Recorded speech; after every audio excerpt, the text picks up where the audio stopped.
21 सितंबर, 23 सितंबर और फिर 13 अक्टूबर।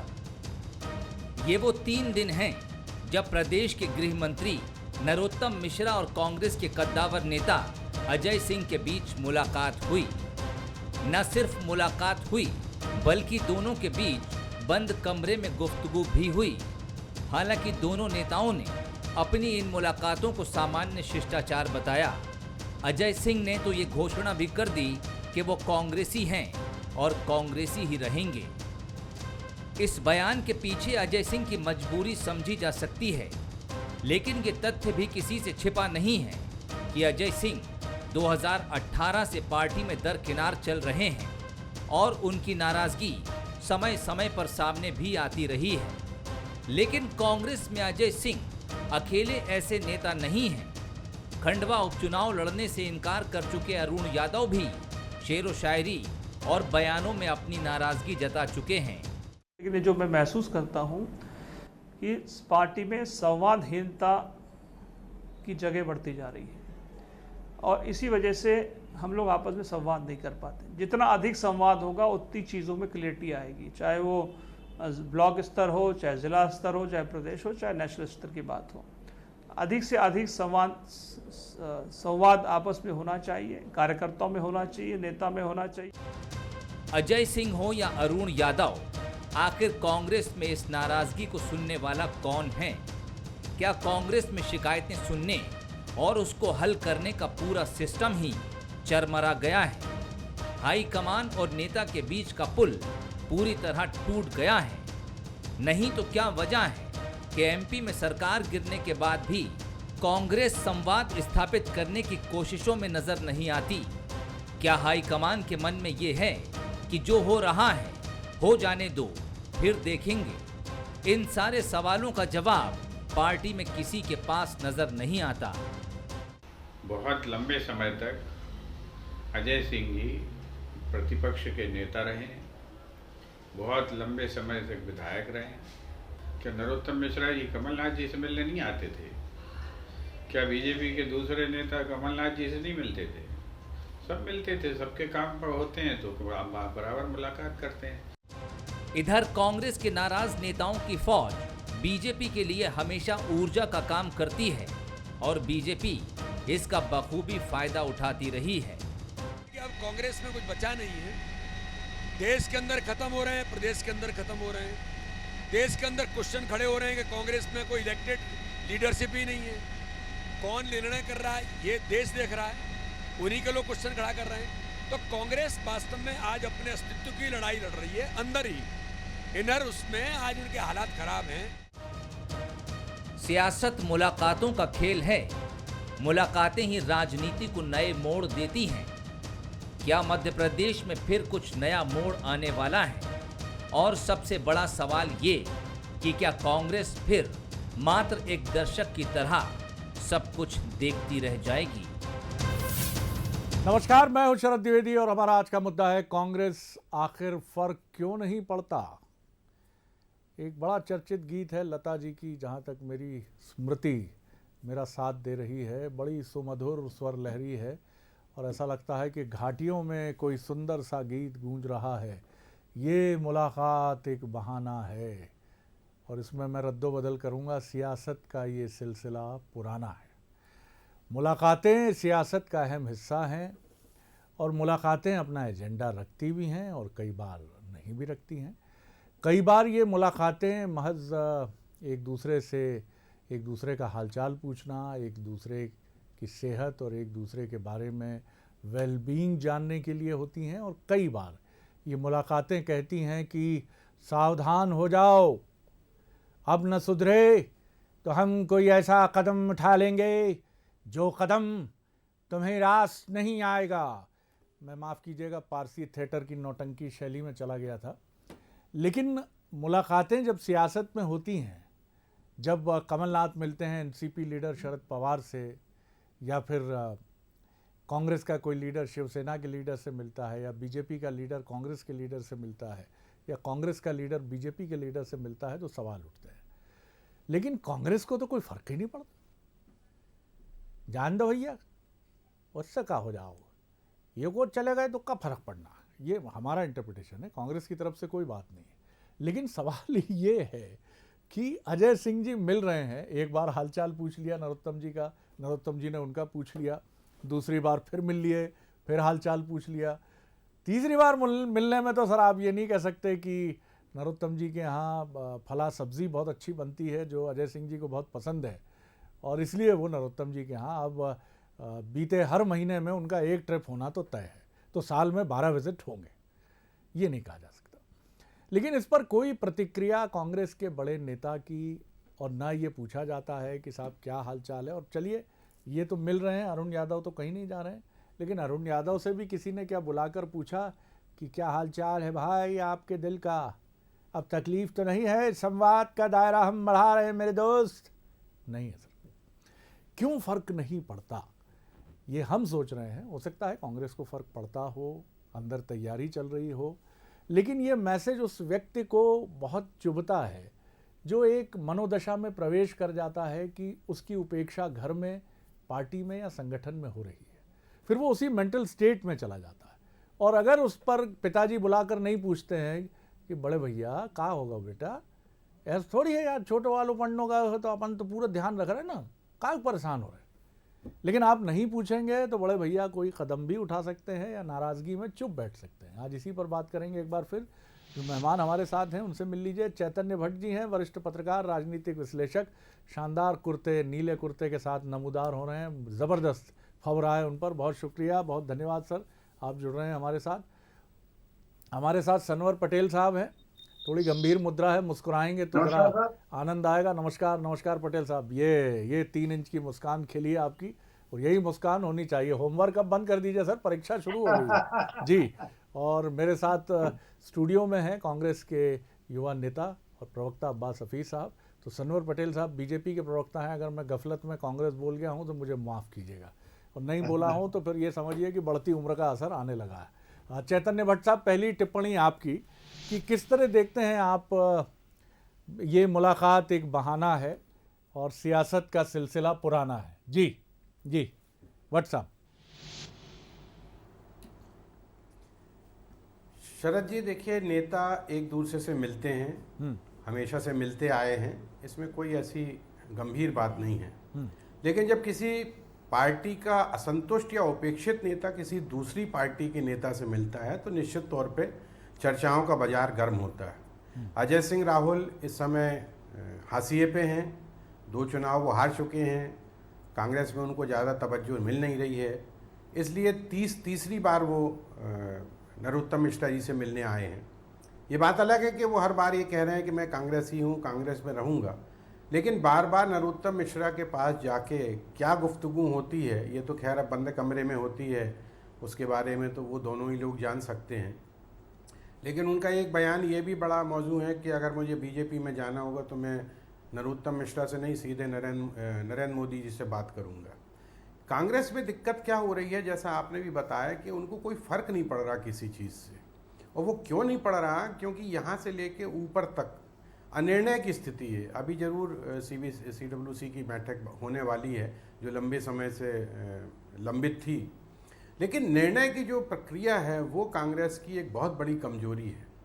आप देखिए कि जो चुनाव होने वाले, उपचुनाव होने वाले हैं, उसमें भी वरिष्ठ नेता जो हैं वो कोई बहुत ज़्यादा सक्रिय दिख नहीं रहे हैं। अरुण यादव तो अपना दर्द ट्वीट के माध्यम से दर्ज करवाई चुके हैं।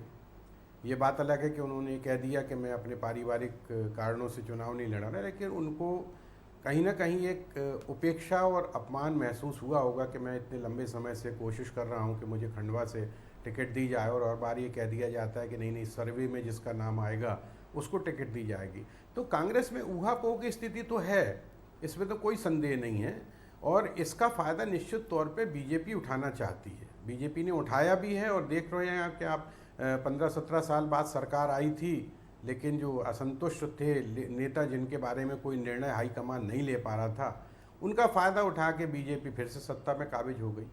तो कांग्रेस में जो अनिर्णय की स्थिति हाईकमान से है, देखिए आप देखिए कि जो कार्यकर्ता है वो भी बहुत निराश है। ऐसा नहीं है कि निराश नहीं है, आंदोलन करते हैं, वो अपनी तरफ से कोशिश भी करते हैं। हमारे जबलपुर में भी बहुत से आंदोलन हो रहे हैं, लेकिन उसमें भी वरिष्ठ नेता जो मंत्री रहे हैं अभी कमलनाथ सरकार में वो भी शामिल नहीं होते, तो ऐसी स्थिति में अकेला कार्यकर्ता कहाँ तक लड़ाई लड़ेगा। तो कांग्रेस को इस बारे में सोचना होगा, अन्यथा जो स्थिति कांग्रेस की लगातार बनती जा रही है उसमें और ज़्यादा गिरावट आएगी, ऐसा मेरा मानना है। जी, अब्बास हफीज़ साहब, आखिर फ़र्क क्यों नहीं पड़ता है? फ़र्क पड़ना चाहिए। भले ही अजय सिंह जी कहें कि नरेंद्र मोदी जी से मिलेंगे और तमाम चीज़ें हैं, आखिर बात सही है कि इतने बड़े नेता हैं और सर्वे में नाम नहीं है, ये चीज़ें भी कई बार, भाई सर्वे में नाम नहीं है यानी आप जीतने के योग्य उम्मीदवार नहीं हैं, तो सर्वे में आपका नाम नहीं है तो आप बैठिए। तो कई बार ये भी होता है कि प्रतिष्ठा बचाने के लिए नेता को पहले ही कहना पड़ता है कि वो चुनाव नहीं लड़ रहा है। तो ये सारी चीज़ें पार्टी को कम से कम कोई फ़ायदा तो नहीं दे रही है सर। देखिए शरद जी, हर चीज़ राजनीति में हर राजनीतिक दल के लिए रणनीति का हिस्सा होता है। हर एक बात होती है रणनीति के तहत होती है। अरुण यादव जी सबसे पहली प्राथमिकता रहे, एक बयान है, उसके बाद सर्वेज हैं, बहुत सारी चीज़ें हैं। हर चीज़ किस अंदाज में कही गई, किन समीकरणों के साथ कही गई, वो एक अलग विषय हो जाता है। अरुण यादव जी सबसे बड़े नेता हैं निमाड़ के। सुभाष यादव जी के बारे में कमलनाथ जी ने जो वहाँ जाके बताया वो सबने सुना, जनता ने भी सुना। अरुण यादव जी के बारे में भी बात हुई और साथ में मंच भी साझा किया। मुझे लगता है कि ये तो बहुत हर राजनीतिक दल में कहीं ना कहीं कुछ ना कुछ इस तरह की बातें होती हैं। अगर हम इस अंदाज में देख रहे हैं, जैसे राहुल भैया हमारे स्तंभ में से एक हैं, मतलब अगर हमारे कांग्रेस पार्टी मध्य प्रदेश की इकाई है तो उसके एक स्तंभ में राहुल भैया भी, अरुण यादव जी भी। अजय सिंह जी का नरोत्तम मिश्रा जी से मिलना, इस बात को लेकर तो चर्चा में आता है शरद जी कि अजय सिंह जी क्यों गए हैं वहाँ, नरोत्तम मिश्रा जी क्यों जा रहे हैं। नरोत्तम मिश्रा जी की कहीं क्या कुछ खींच है मुख्यमंत्री ना बन पाने की? क्या नरोत्तम मिश्रा जी को भी हम असंतुष्ट नेताओं में नहीं गिन सकते हैं वहाँ पर, जिनके सामने समीकरण सारे बिगड़ गए, जिन्होंने पूरी की पूरी सत्ता की बिसात बिछाई और फिर किसी और के पास सत्ता की चाबी चले गई और मुखिया कोई और बन गया। उन्होंने अपने दर्द को उनके समर्थक हों या कोई भी हो, बहुत सारी दफ़ा बहुत जगह जगह देखने को मिलता है। तो ये भी तो हो सकता है कहीं ना कहीं जो सज्जन सिंह वर्मा जी ने कुछ वक्त पहले कहा था कि हमारी रणनीति है भाई, उनको बुलाने गए, उनसे चर्चा चलती है। तो ये बहुत सारी चीज़ें हैं, इसका सिर्फ एक ही एंगल हम नहीं देख सकते हैं कि अजय सिंह जी क्यों गए, अजय सिंह जी कोई नाराज़गी है या कुछ है। मुझे लगता है वो इन सब से बहुत ऊपर है और नरोत्तम मिश्रा जी को भी आप उस अंदाज में देख सकते हैं। तो मैं यही कहूँगा, अलग अलग देखने का नज़रिया है, किस नज़रिए से कौन देखे उसको। सनवर पटेल साहब को दिखेंगे राहुल भैया वहाँ जाते हुए, हमें दिखेंगे नरोत्तम मिश्रा जी आते हुए, और हमारे नेता ने राहुल भैया ने बहुत साफ स्पष्ट कर दिया है वो कांग्रेस में थे, कांग्रेस में हैं, कांग्रेस में रहेंगे। और कई बार जब उनसे चर्चा हुई, अनौपचारिक चर्चा के दौरान भी हम 7-8 लोगों के सामने उन्होंने किस्से भी सुना है कि कैसे बीजेपी ने पहले मेहनत भी करी। अगर बीजेपी ने सीधे सीधे एक लोकसभा के टिकट तक का ऑफर दिया और क्या क्या हुआ 2013 से पहले का, वो सारी चीज़ें जब वो उन हालात में बीजेपी में नहीं गए तो क्यों जाएंगे। तो ये एक शिष्टाचार की नज़र से देखा जा सकती भेंट है, और अगर देखें तो फिर दूसरे नज़रिए से भी देख सकते हैं इसको। आपकी इस बात से तो मैं इत्तेफाक रखता हूं कि असंतुष्ट राजनेताओं की जगह हर पार्टी में रहती है, और उनके लिए किसी शायर का, शायद बद्र साहब का ही शेर है, पता नहीं, माफ़ी चाहूँगा इसलिए नाम नहीं लेना चाह रहा था मैं, कि दिल मिले या न मिले हाथ मिलाते रहिए। ये सियासत का बहुत महत्वपूर्ण सबक है कि आपको बरसों बरस मुस्कुराना पड़ता है उस शख्स के लिए भी जिसकी कुर्सी पर आपकी निगाह है। आप आगे बढ़ना चाहते हैं, आप चाहते हैं कि उस कुर्सी तक पहुँचें, और इसमें गलत कुछ नहीं है। ये हर जगह होता है कि साहब मैं भी योग्य हूँ, मैं भी आगे बढ़ूँगा। लेकिन बीजेपी के फ्रंट लाइनर, मुझे 10 नेताओं में से कोई नाम ऐसा याद नहीं आता है जिसने कोई बयान दिया हो। मैं 10 नेताओं की बात कर रहा हूँ, आप कोई ना कोई ढूंढ ही लेंगे जिसने पार्टी को लेकर कोई आक्रामक टीका टिप्पणी की होगी, लेकिन कोई ऐसी टीका टिप्पणी की शिवराज जी ऐसे हैं, नरेंद्र मोदी जी ऐसे हैं, हमारा संगठन अब पहले जैसा नहीं है, ऐसे 10 नेता जो अभी भी राजनीति में सक्रिय हैं। और दूसरी चीज़ कि कोई नाराज़ होकर राहुल गांधी से मिलने गया हो, कोई कमलनाथ जी से मिल लिया हो, तुम भी मुझे बता दीजिए। बहरहाल सनवर पटेल साहब इस पर ज़्यादा रोशनी डालेंगे। जी पटेल साहब बता दूंगा। बिल्कुल आप बताइएगा, बिल्कुल बताइएगा। जी पटेल साहब। शरद जी, जहां आप होते हैं वहां उदासी का कहीं कोई विषय हो ही नहीं सकता। बहुत शुक्रिया साहब, मस्खरा हूं मैं, आप दूसरे शब्दों में ये कह रहे हैं। जी जी जी, तो मुस्कान है, वाह, आप तो आनंद है जी। देखिए शरद जी, अच्छा विषय आपने उठाया, और सम्मान्य हमारे वरिष्ठ पत्रकार जो चेतन भट्ट जी हैं, उन्होंने 2-3 बातें कही। उसके बाद में हाफिज अब्बास साहब की बात पर आऊंगा। उन्होंने बिल्कुल सही कहा कि देखिए, ये शिष्टाचार की मुलाकातें हमारे यहाँ परंपरा रही है, शिष्टाचार की मुलाकातें होती है, लेकिन जिस प्रकार के हालात कांग्रेस में अभी चल रहे हैं, जैसी भागम भाग दौड़म भाग चल रही है, उस समय अगर इस प्रकार से मुलाकातें होती है तो कहीं ना कहीं चर्चाओं का बाजार गर्म होता है। जबकि मेरा ये कहना नहीं है, मेरा तो यही कहना है कि ये शिष्टाचार मुलाकातें तो एक कद्दावर नेता मध्य प्रदेश के और खास करके विंध्य के बड़े कद्दावर नेता पूर्व मुख्यमंत्री जी के पुत्र सम्माननीय अजय सिंह जी, वो जहां भी जाएंगे तो उनका सम्मान वहां बरकरार रहने वाला है। हमारे वहां भी अगर वो साधारण मुलाकात के लिए भी आते हैं तो उनका सम्मान बरकरार है, जैसा सम्माननीय नरोत्तम और मिश्रा जी कैसे ने आ कहा। सकते हैं सर? जैसा देखिए, कहीं अपमान उनका लगातार होगा, उनको सम्मान नहीं दिया जाएगा। मैं हाफिज अब्बास साहब की बात का उत्तर देते हुए उस पर आ जाऊंगा शरद भाई। तो ऐसे नेताओं के लिए तो बीजेपी का दिल दरिया है, इस समय उछल रहा है, बिल्कुल आइए, इस्तकबाल है आपका। शरद जी, ऐसे तमाम नेता हाफिज अब्बास भाई जो ईमानदार हों, जो विश्वसनीय हो, जो प्रतिबद्धता जिनमें हो, कांग्रेस उनकी कदर नहीं कर पा रही। अब्बास भाई का नाम क्यों लिया आपने? जी अब्बास भाई भी बड़े मेंटर है। बिल्कुल, मैं इत्तेफाक करता हूं, लेकिन ये नहीं कर रहा हूं कि बीजेपी के लिए है। जी, मैं इनका बड़ा सम्मान करता हूं। जी, तो मैं ये बताना चाहता हूं शरद जी कि यहाँ पर कांग्रेस को क्या हो रहा है, जैसा चेतन भट्ट जी ने कहा कि उनको कोई फर्क नहीं पड़ रहा। भाई वहां पर 404 से 44 पर आ गए। 404 सीटें जब थी तब भी कमलनाथ जी सांसद थे 84 में, और अभी जब 44 थी तब भी कमलनाथ जी सांसद थे। पर कोई फर्क नहीं पड़ रहा है कि भाई हम आत्मचिंतन करें, हम आत्ममंथन करें। गुलाम नबी आजाद साहब कुछ कहते हैं, कोई फर्क नहीं पड़ता। आपके कपिल सिब्बल जी कहते हैं, कोई फर्क नहीं पड़ता। कैप्टन अमरिंदर सिंह जी कुछ बोलते हैं, उन्होंने बोला हमको कोई फर्क नहीं पड़ता, हमको वाइस कैप्टन चाहिए सिद्धू। अब ना वाइस कैप्टन के चक्कर में कैप्टन को खो दिया, और कैप्टन भी नहीं रहे, वाइस कैप्टन भी नहीं रहे, चन्नी भाई आ गए। अब चन्नी भाई का जो चरित्र है वो सबको हमको देखने को हमारे सामने आया। अब ऐसे जो विश्वसनीय लोग हैं, प्रतिबद्धता वाले लोग हैं, उनकी कोई कदर नहीं बची। देशव्यापी मैंने बताया। अब मध्य प्रदेश में अरुण यादव जी का बयान आपने अभी दिखाया।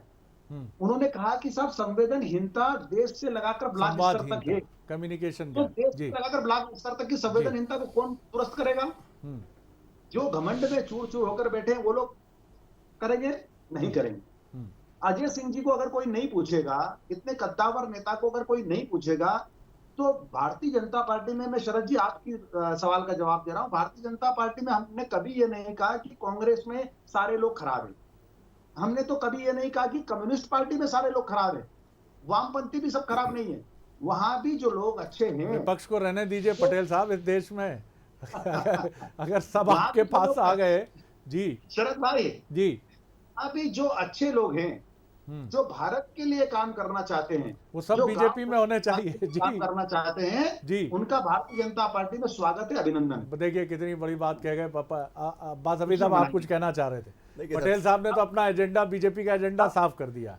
हर अच्छे नेता का, किसी भी दल का हो, वो अगर भाजपा की रीति नीति में विश्वास जताता है, उसका स्वागत है। देखिए, भाजपा की रीति नीति में शायद आज कोई विश्वास जता नहीं सकता। अगर भारत माता की सेवा यह है कि पेट्रोल डीजल के नाम पर लूट डालो, बेरोजगार कर दो, व्यापार ठप कर दो, तो ये सेवा नहीं होती है। दूसरी बात, अगर सनवर भाई जो बात कह रहे थे, जो स्वागत करते हैं सारी चीज़ों का, इनके उत्तराखंड के सबसे कद्दावर भाजपा के नेता, जिनको मुख्यमंत्री की सबसे बड़ी दावेदारी थी, उनका अधिकार मार के जब दूसरे को दिया, तो उन्होंने कांग्रेस में राहुल गांधी जी को आके मिले और उन्होंने अपने पूरे परिवार के साथ, जिनके बेटे विधायक हैं वहाँ से, उनके और खुद के साथ पार्टी ज्वाइन करी। ऐसे अजय बिश्नोई जी के निरंतर बयान चल रहे हैं। भट्ट साहब जिस जगह से आते हैं वहीं से वो बयान आते हैं कि किस किस तरह से शिवराज जी को भी उन्होंने काफ़ी कुछ बोला, मेनका गांधी जी को किस तरह के शब्दों से उन्होंने संबोधित किया, वो सारी चीज़ें उनके सामने हैं। अब यहाँ पर एक अकेली बात मैं कहना चाहूँगा साहब, हमारे यहाँ स्वतंत्रता है, लोकतंत्र है, आंतरिक लोकतंत्र, जिसमें बोल सकते हैं लोग। सनवर भाई के यहाँ भारतीय जनता पार्टी में तो घोट दी जाती है आवाज़ें। मोदी जी और अमित शाह जी के सामने कोई बोल ही नहीं सकता है, यहाँ तक कि शिवराज जी भी कोई बयान नहीं दे सकते हैं। अगर पोस्टर पे फोटो छोटा हो जाता है तो उसकी सजा भी इतनी मिलती है कि जिसकी कोई कल्पना नहीं कर सकता है। जहां बोलने की अनुमति नहीं हो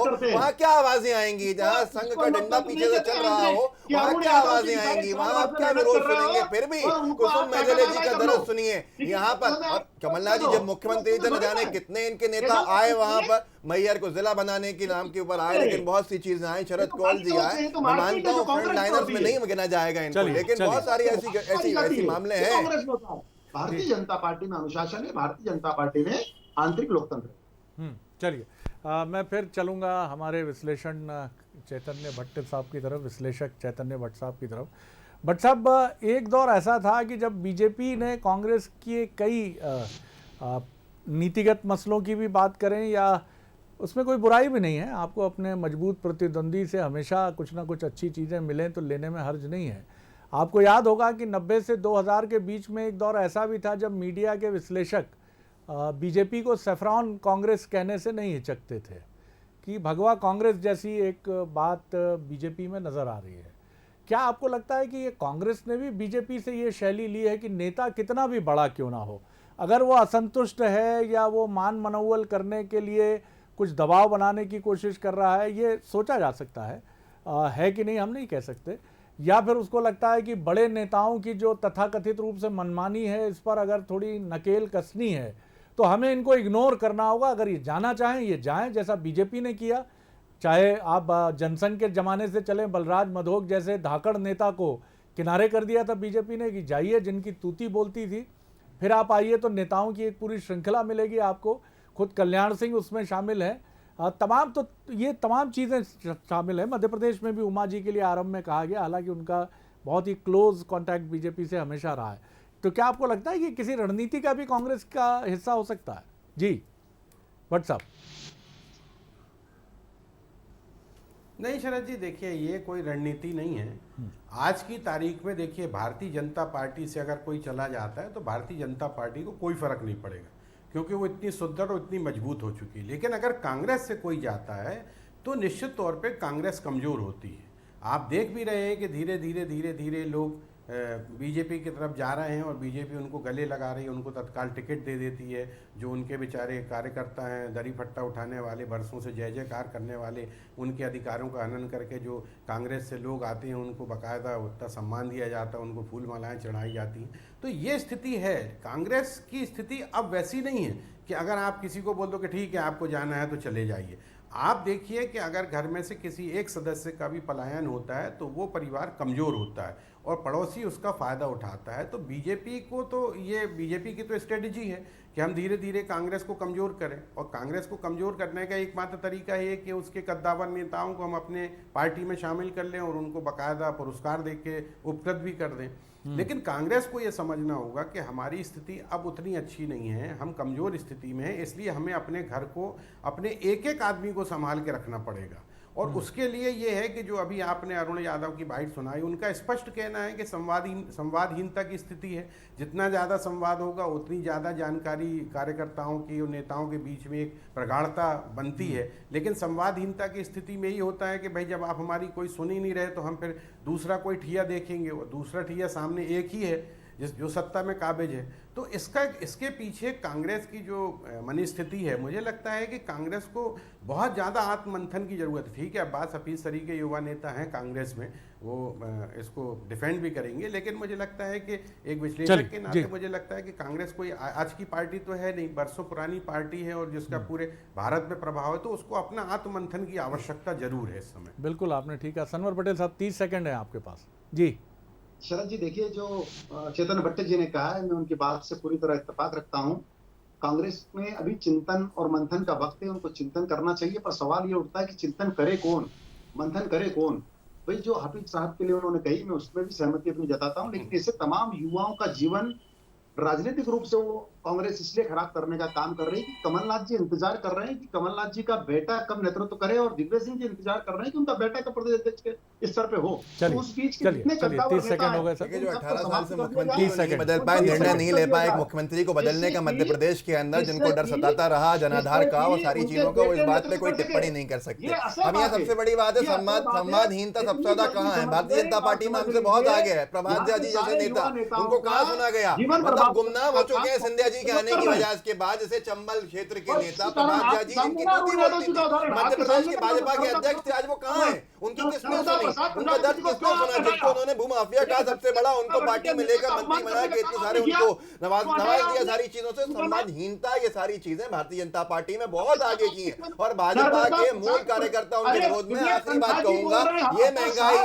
ये पेट्रोल डीजल के ऊपर लूट, ये महिलाओं के ऊपर अत्याचार होने वाले मध्य प्रदेश के जो हालात बना दिए, इन सब के चलते हमारी माँ बहनों का बाहर निकलना मुश्किल, इसके बाद जो वोट लड़ेगा वो भाजपा के खिलाफ लड़ेगा। चलिए, लेकिन सबसे अहम मसला ये है कि 2021 की राजनीति बहुत मुख्तलिफ राजनीति है। सनवर साहब आप सुन लीजिए, गुजारिश है मेरी, सुन लीजिए, अब सुन लीजिए।